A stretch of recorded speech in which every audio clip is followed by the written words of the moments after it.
সারা পৃথিবীর কোন ধর্মাবলম্বীর কাছে আল্লাহ নাজিলকৃত আসমানি কিতাব নাই। জানেন এটা?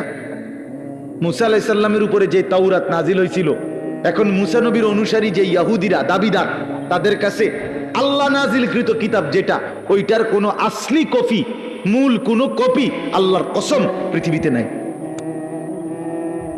ঈসা আলাইহিস সালামের উপরে নাজিলকৃত যে ইনজিল, যেটা আল্লাহ নাজিল করছেন ঈসা নবীর উপরে, আজকের পৃথিবীর যে খ্রিস্টানরা, গোটা ইউরোপের, তারা দাবি করে তারা খ্রিস্ট, মানে যিশু খ্রিস্ট ঈসা আলাইহিস সালামের অনুসারী, কিন্তু তাদের কাছে আসমানি কিতাব যেটা আল্লাহ নাজিল করছেন এটা নাই।